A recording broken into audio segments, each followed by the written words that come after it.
আসসালামু আলাইকুম রহমতুল্লাহ বারাকাতুহ।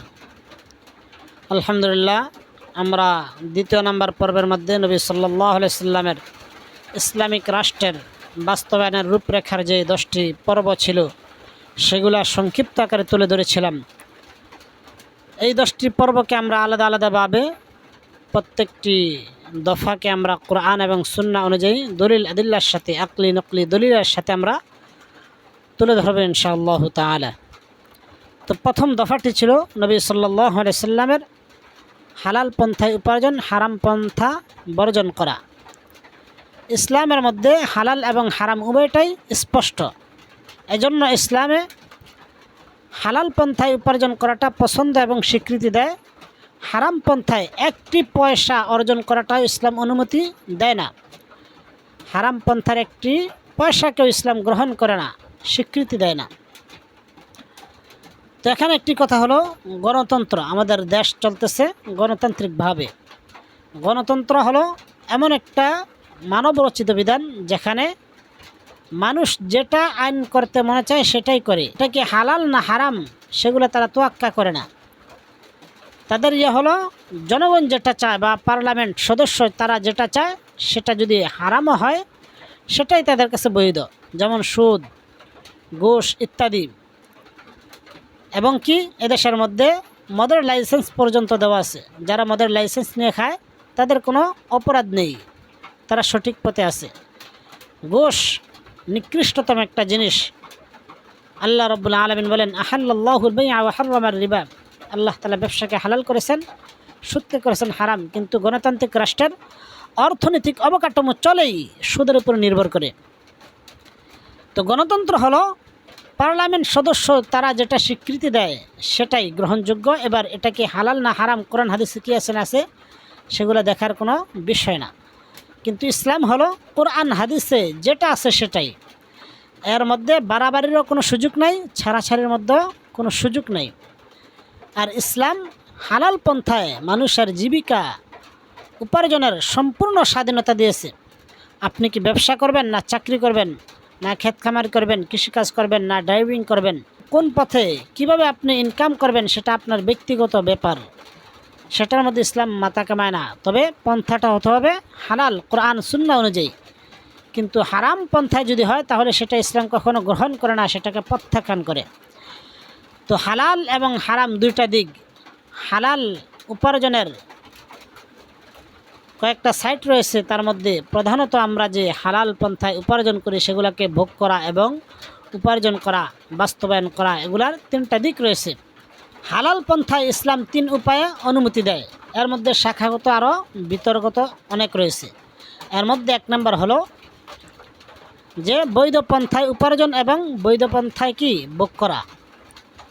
বৈধ পন্থায় উপার্জন সেটা আপনি ক্ষেত কামাই করতে পারেন, কৃষিকাজ করতে পারেন, ড্রাইভিং যারা করে, ব্যবসা যারা করে, এ জাতীয় যত ধরনের বৈধ পন্থায় আছে সেগুলো উপার্জন করা এবং বৈধ পন্থায় এগুলা উপভোগ করা, খাওয়া দাওয়া। তো আল্লাহ রাব্বুল আলামিন কোরআনের মধ্যে এই বিষয়ে আমরা যদি কোরআনের দিকে তাকাই, আল্লাহ রাব্বুল আলামিন বলেন, ইয়া আইয়ুহার রাসূল, হে আল্লাহর রাসূলগণ, কুলু মিনাত তাইয়্যিবাত, তোমরা পবিত্র জিনিস থেকে খাও, ওয়া আমালু সালিহা, এবং আমলে সালিহা করো। তো আল্লাহ তাআলা নবী সাল্লাল্লাহু আলাইহি ওয়াসাল্লামদেরকে, রাসূল সাল্লাল্লাহু আলাইহি ওয়াসাল্লামদেরকে আল্লাহ রাব্বুল আলামিন পবিত্র জিনিস ভক্ষণ করার জন্য বলেছেন এবং আমলে সালিহা করার জন্য বলেছেন। এরপর আল্লাহ রাব্বুল আলামিন কোরআনের আরেক জায়গায় বলেন, ইয়া আইয়ুহাল্লাযীনা আমানু, হে ঈমানদারগণ, লা তাকুলু আমওয়ালাকুম বাইনাকুম বিল বাতিল, তোমরা একে অপরের সম্পদ অন্যায়ভাবে ভক্ষণ করিও না। একে অপরের সম্পদ অন্যায়ভাবে ভক্ষণ করিও না। তো আল্লাহ রাব্বুল আলামিন স্পষ্টভাবে নিষেধ করে দিয়েছেন। আপনি অন্যের হক মেরে খাবেন, এটা নিষেধ। আপনি হারাম খাবেন, এগুলো নিষেধ। এতিমের সম্পদ জুলুম করে খাবেন, এগুলো নিষেধ। আল্লাহ রাব্বুল আলামিন সুস্পষ্টভাবে মুমিনদেরকে বলে দিয়েছেন, ইয়া আইয়ুহাল্লাযীনা আমানু, হে ঈমানদারগণ, লা তাকুলু আমওয়ালাকুম বাইনাকুম বিল বাতিল, তোমরা একে অপরের সম্পদ অন্যায়ভাবে ভক্ষণ করিও না। অন্যায়ভাবে একে অপরের সম্পদ কী করা যাবে না, ভক্ষণ করা যাবে না। আজকে আমাদের দেশের মধ্যে যেই চাঁদাবাজি চলে, লুণ্ঠন চলে, ঘুষ চলে, সুদ চলে, এগুলা অন্যের হক আমরা দেখা যায় খাইতেছি, এগুলা সম্পূর্ণ হারাম, নাজায়েজ। আজকে ইসলামিক ইকোনমি দেশের মধ্যে না থাকার কারণে, রাষ্ট্রগতভাবে গণতান্ত্রিক ইকোনমি থাকার কারণে দেশের মধ্যে দুর্নীতি আর সুদ, ঘুষ এগুলার সয়লাব হয়ে গেছে। চাঁদাবাজি, লুণ্ঠনকারী, দুর্নীতিতে পুরো দেশটা নাপাক হয়ে গিয়েছে। আমরা মুক্তি পাচ্ছি না, পাবো না যতদিন পর্যন্ত আমরা ইসলামিক ইকোনমির মধ্যে আমরা ধাবিত না হব, তথা খেলাফার মধ্যে, খেলাফা রাষ্ট্র ব্যবস্থা কায়েম না হবে। এমনিভাবে কেউ যদি এতিমদের সম্পদ ভক্ষণ করে, তাদের ব্যাপারে আল্লাহ রাব্বুল আলামিন বলেন, ইন্নাল্লাযীনা ইয়াকুলুনা আমওয়ালাল ইয়াতামা যুলমা, নিশ্চয় যারা এতিমদের সম্পদ জুলুম করে, ভক্ষণ করে খায়, ইন্নামা ইয়াকুলুনা ফি বুতুনিহিম নার, নিশ্চয় তারা তাদের দুবুরের মধ্যে, তাদের পেটের মধ্যে অগ্নি শিখা ঢুকাইতেছে, অগ্নি খাচ্ছে।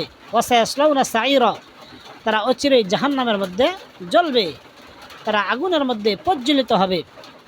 যারা নাকি এতিমদের সম্পদ ভক্ষণ করে জোরপূর্বকভাবে অথবা অন্য কোনো মানুষের সম্পদ ভক্ষণ করে, তাদের ব্যাপারে রাসূল সাল্লাল্লাহু আলাইহি ওয়াসাল্লামও যথেষ্ট তাদেরকে সতর্ক করেছেন। আর আল্লাহ রাব্বুল আলামিন তো বলেই দিয়েছেন, তোমরা একে অপরের সম্পদ ভক্ষণ করিও না। এখানে বলেছেন এতিমদের সম্পদ তোমরা অন্যায়ভাবে জুলুম করে ভক্ষণ করিও না। যদি ভক্ষণ করো তাহলে তোমরা তোমাদের পেটের মধ্যে মূলত ওই জিনিসটা ভক্ষণ করেছো না, খাইতেছো না, মূলত আগুন ঢুকাইতেছো, অচিরেই তোমরা সেই আগুনের মধ্যে জ্বলবে। তো আমরা ইসলামের ইকোনমির মধ্যে প্রথম এক নম্বর হলো কি, হালাল পন্থায় উপার্জন, হারামকে বর্জন করা। হালাল পন্থায় উপার্জন করে এটাকে হালাল পন্থায় ভোগ করা, হারাম পন্থায় ব্যয় না করা। উপার্জন যেমন করব ঠিক তেমনিভাবে বৈধ পন্থায় খাবো, খাওয়ারও কোরআন সুন্নাহ অনুযায়ী হতে হবে। আল্লাহ রাব্বুল আলামিন বলেন, কুলু ওয়াশরাবু ওয়ালা তুসরিফু, তোমরা খাও এবং পান করো, ওয়ালা তুসরিফু, কিন্তু অপচয় করিও না। তোমরা খাও পান করো কিন্তু অপচয় করিও না। ইন্নাহু লা ইউহিব্বুল মুসরিফিন, নিশ্চয়ই আল্লাহ রাব্বুল আলামিন অপচয়কারীকে ভালোবাসেন না। তো আমরা খাবো ঠিক আছে, আমাদের ইনকাম অনুযায়ী আমরা খাবো দাবো, কিন্তু অপচয় করা যাবে না, এটা নাজায়েজ, এটা হারাম। দ্বিতীয়ত হলো ব্যবসায় বিনিয়োগ করা। আপনার টাকা পয়সা আপনি খাওয়ার পরে আপনি ব্যবসায় বিনিয়োগ করেন, মিল ফ্যাক্টরি করেন, আপনার টাকা পয়সা দিয়ে আপনি দোকান দেন, ব্যবসা দেন, যে কোনো ব্যবসা হতে পারে, কাপড় ব্যবসা, জুতা ব্যবসা, চাউল ডাউল ইত্যাদি, মুদি মালামাল, হরেক রকমের ব্যবসা আপনি দিতে পারেন, অথবা বিভিন্ন কোম্পানি দিতে পারেন, আপনি উদ্যোক্তা হতে পারেন। ইসলাম আপনাকে স্বাধীনতা দিয়েছে হালাল পন্থায় ব্যবসা করার জন্য। তবে মদ, সিগারেট ইত্যাদি যেগুলো নাজায়েজ খাওয়া, সেগুলা যেমন খাওয়া নাজায়েজ, এগুলা তৈরি করা, এগুলা উৎপাদন করা, এগুলার ফ্যাক্টরি দেওয়াটাও নাজায়েজ। এগুলো থেকে আমাদেরকে অবশ্যই বিরত থাকতে হবে। আল্লাহ রাসূল সাল্লাল্লাহু আলাইহি ওয়াসাল্লাম যারা নাকি ব্যবসা করে সত্য পথে, বেজাল করে না, ভালো পথে থাকে, তাদের ব্যাপারে ধোঁকা না দেয়, তাদের ব্যাপারে রাসূল সাল্লাল্লাহু আলাইহি ওয়াসাল্লাম বলেন, যারা সত্যবাদী, ন্যায় নিষ্ঠাবান ব্যবসায়ী, তারা সিদ্দিকিন, সলিহিন, আম্বিয়া আলাইহিস সালাতুস সালাম এবং শহীদদের সাথে সে থাকবে। তাদের সমপরিমাণ তাদের মর্যাদা, এবং হাসর নাসর তাদের সাথে হবে। আজকের দেখেন আপনি ব্যবসার মধ্যে বিনিয়োগ আমরা করছি ঠিক, কিন্তু ব্যবসাটা হালাল পন্থায় অনেকে করছে না। অনেকে হালাল ব্যবসাটাকে হারাম করে ফেলতেছে। হালাল করে কিভাবে? সে বিভিন্নভাবে দুই নাম্বারি করে থাকে, ধোঁকাবাজি করে, পণ্য দুই নাম্বারি দিয়ে এক নাম্বার বলে চালিয়ে দেয়। নবী সাল্লাল্লাহু আলাইহি ওয়াসাল্লাম বলেন, মান গাশশানা ফালাইসা মিন্না, যে ফাঁকি দেয়, ধোঁকা দেয়, তার সাথে আমাদের কোনো সম্পর্ক নাই। ব্যবসার মধ্যে যারা নাকি ফাঁকি দেয়, ধোঁকাবাজি করে, তাদের সাথে নবী সাল্লাল্লাহু আলাইহি ওয়াসাল্লাম বলেন, তার সাথে আমাদের কোনো সম্পর্ক নাই। আজকে দেখা যায় আমাদের সমাজের মধ্যে ব্যবসা করে ওজনে মাপে বিভিন্নভাবে কম দেয়। নবী সাল্লাল্লাহু আলাইহি ওয়াসাল্লাম বলেন, যখন কোনো সম্প্রদায়ের মানুষেরা মাপে ওজনে বা বেজাল দিবে, তখন তাদের মধ্যে দুর্ভিক্ষ দেখা দিবে, এবং প্রশাসন, সরকার পক্ষ তাদের উপর জুলুম অত্যাচার করবে। তারা দুর্ভিক্ষের মধ্যে পতিত হবে এবং তাদের মধ্যে জীবনযাত্রা কঠিন হয়ে যাবে। নবী সাল্লাল্লাহু আলাইহি ওয়াসাল্লাম বলেছেন, তাদের জীবনযাত্রা কী হবে? কঠিন হয়ে যাবে, এবং কি দুর্ভিক্ষে পতিত হবে, প্রশাসন এবং রাষ্ট্রপক্ষ তাদের উপর জুলুম করবে। আজকে দেখেন আমাদের রাষ্ট্রের মধ্যে প্রশাসন রাষ্ট্রপক্ষ যে হয় সে আমাদের উপর জুলুম করে। এগুলোর মূল কারণ আসলে আমাদের হাতের কামাই। আমরা আজকে ভেজাল দেই, কোম্পানি দিতেছি, উদ্যোক্তা হচ্ছি এবং বিভিন্ন প্রোডাক্ট আমরা সাপ্লাই দিই, ভেজাল দিই, মাপে কম দেই, ওজনে কম দেই, বাটপারি করি, চিটারি করি। এজন্য আমাদের উপর এতটা আল্লাহ তাআলার লানত, গজব, আযাব, এগুলো থেকে অবশ্যই আমাদেরকে কী করতে হবে? বেঁচে থাকতে হবে। আল্লাহ রব্বুল আলামিন বলেন, ওয়াইলুল লিল মুতাফফিফিন, ওয়াইল নামক জাহান্নাম, জাহান্নামের ভয়াবহ পরিণাম তাদের জন্য যারা নাকি মাপে পরিমাণে কম দেয়। লা হাওলা ওয়ালা কুওয়াতা ইল্লা বিল্লাহ। যারা মাপে ওজনে কম দেয়, বাটপারি করে, চিটারি করে, 100 গ্রাম 150 গ্রাম কোনো রকম সিস্টেম করে সে 20 গ্রাম 100 গ্রাম এরকম কী করে ফাঁকিবাজি করে, তাদের জন্য ওয়াইল নামক ভয়াবহ জাহান্নাম সেটা তাদের জন্য অপেক্ষা করতেছে। এই জন্য আমাদের সকলকে ব্যবসা করব, বাণিজ্য করবো, এগুলোর মধ্যে ভেজাল দেওয়া যাবে না এবং ধোঁকাবাজি করা যাবে না, মিথ্যা কথা বলা যাবে না। এগুলো থেকে যদি আমরা বেঁচে থাকি অবশ্যই আমাদের ব্যবসাটা কী হবে? হালাল হবে। তো 3 নাম্বার পয়েন্ট হলো, আমরা খাইলাম দাইলাম, আমাদের অর্থ সম্পত্তি দ্বারা ব্যবসা করলাম, বাণিজ্য করলাম, এরপর অতিরঞ্জিত যে সম্পদরা, সেই সম্পদ থেকে আমাদের বা আমরা যা কিছু ইনকাম করি সেগুলো থেকে কিছুটা আল্লাহ তাআলার পথে কী করা? ব্যয় করা। নবী সাল্লাল্লাহু আলাইহি সাল্লামের হাদিস থেকে পাওয়া যায়, যে ব্যক্তি দান সদকা করে তাদের থেকে কী হয়?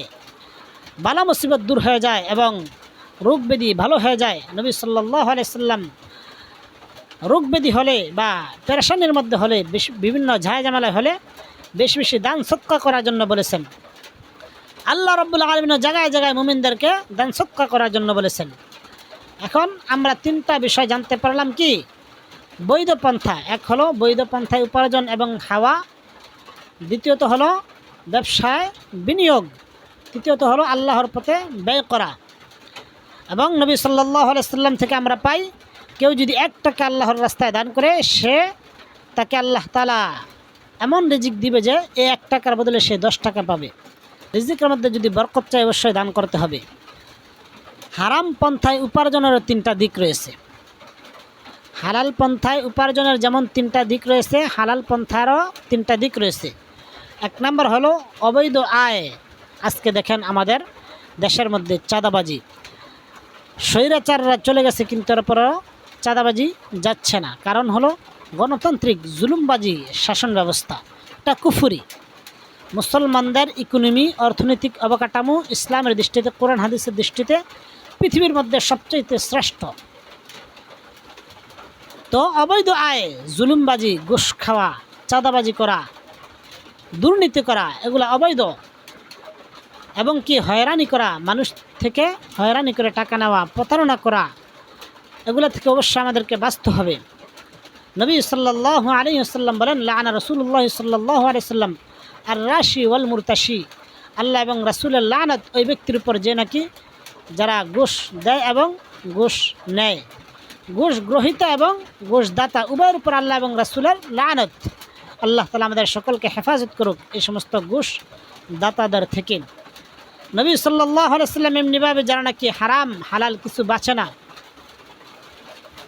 তাদের ব্যাপারে খুবই ভয়ানক কঠিনভাবে বলেছেন। নবী সাল্লাল্লাহু আলাইহি ওয়াসাল্লাম বলেন, ওয়ালা ইয়াসআদু ইলাল্লাহি ইল্লা আত-তাইয়্যিব। বৈধ জীবিকার ইবাদত ছাড়া আল্লাহ রব্বুল আলামিনের নিকট কোনো ইবাদত উঠানো হয় না। অর্থাৎ আপনি হারাম খেয়ে, ঘুষ খেয়ে, সুদ খেয়ে যদি আপনি ইবাদত করেন, সেই ইবাদত আল্লাহ তাআলার নিকট গ্রহণযোগ্য না, উঠানো হবে না।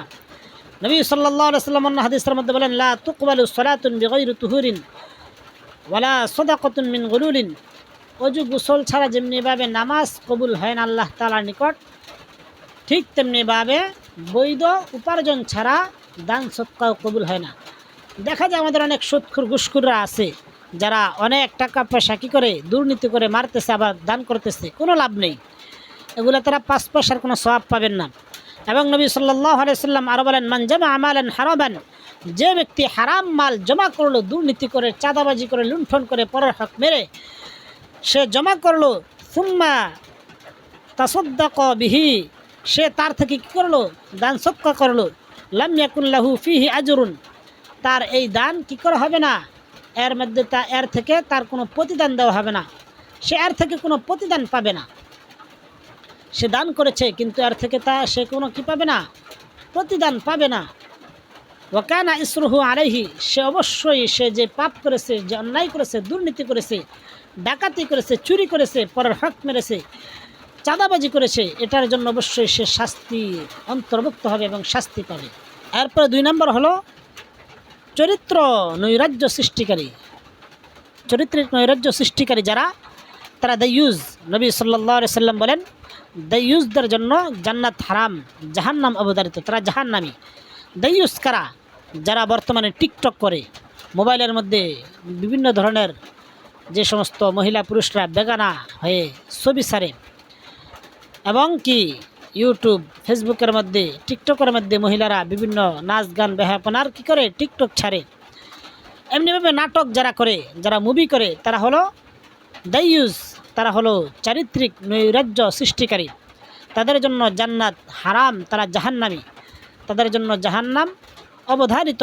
আল্লাহর নবী সাল্লাল্লাহু আলাইহি সাল্লাম তাদের জন্য লানত করেছেন, তাদের উপর আল্লাহ তাআলা লানত, তাদের এই উপার্জনটা পর্যন্ত হারাম। যে নাকি নাটক করে, মুভি করে, টিকটক করে যে টাকা পয়সা উপার্জন করে, সেটা হারাম, সেটা হালাল নয়, সেটা সুস্পষ্ট হারাম। আর এই সমস্ত হারাম খুরুদের টাকা পয়সা হারাম পথেই থাকে। আর নবী সাল্লাল্লাহু আলাইহি সাল্লাম বলেছেন, লা ইয়াদখুলুল জান্নাতা জাসাদুন গুদিয়া বিল হারাম, হারাম বক্ষণকারীর শরীর কখনো জান্নাতে যাবে না, অবশ্যই সে জাহান্নামেই যাবে। এরপরে 3 নম্বর হলো অবৈধ ব্যয়, অবৈধ পন্থায় ব্যয়। আজকে আমাদের দেখেন শিল্প, বিভিন্ন সংস্কৃতি, সন্ধ্যার মধ্যে দেখা যায় নাচ গান বেহাপনার মধ্যে অনেক ধনাঢ্য মানুষ অনেকে কী করে দান সৎকা করতেছে, এগুলা নাজায়েজ, হারাম, এগুলার মধ্যে না দেওয়া। বিভিন্ন জায়গায় কনসার্ট হয়, গানের কনসার্ট, এগুলোর মধ্যে ধনাঢ্য ব্যক্তিরা কী করে দান করে, মাহফিলের মধ্যে যেমনিভাবে তারা দেয়, এই সমস্ত জিনিসের মধ্যেও দেয়। একটা মুভি করতে কোটি কোটি টাকা খরচ করে, এরপরে নাটক করতে কোটি কোটি টাকা খরচ করে, এগুলো সবই অবৈধ ব্যয়। অবৈধ পথে যেমন তারা আয় করে, ব্যয় করে, আর তাদের উপর আল্লাহ এবং তার রাসূলের লানত। এজন্য এই সমস্ত জিনিস থেকে আমাদেরকে বেঁচে থাকতে হবে, আমাদের সকলকে আল্লাহ এবং তার রাসূলের পথে থাকতে হবে। আল্লাহ রাব্বুল আলামিন বলেন, ইয়া আইয়ুহাল্লাযীনা আমানু দুখুলু ফিস-সিলমি কাফা, হে ঈমানদারগণ, তোমরা পরিপূর্ণরূপে ইসলামের মধ্যে প্রবেশ করো।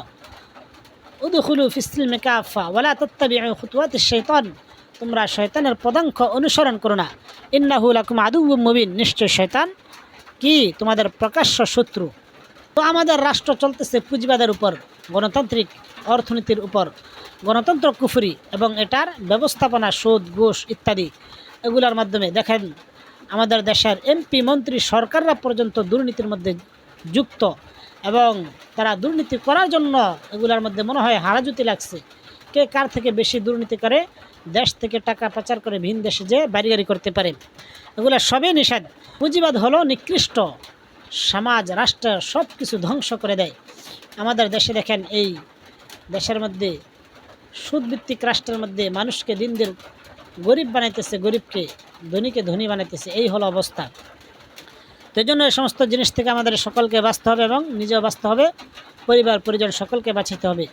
আল্লাহ রাব্বুল আলামিন বলেন, ইয়া আইয়ুহাল্লাযীনা আমানু কু আনফুসাকুম আহলিকুম নারা, হে ঈমানদারগণ, কু আনফুসাকুম আহলিকুম নারা, তুমি নিজেও বাঁচো এবং তোমার পরিবার পরিজন আহাল তাদেরকেও জাহান্নামের আযাব গজব থেকে, আগুন থেকে বাঁচাও। আল্লাহ তাআলা আমাদের সকলকে এগুলা বুঝে শুনে আমল করার তৌফিক দান করুক, আমিন।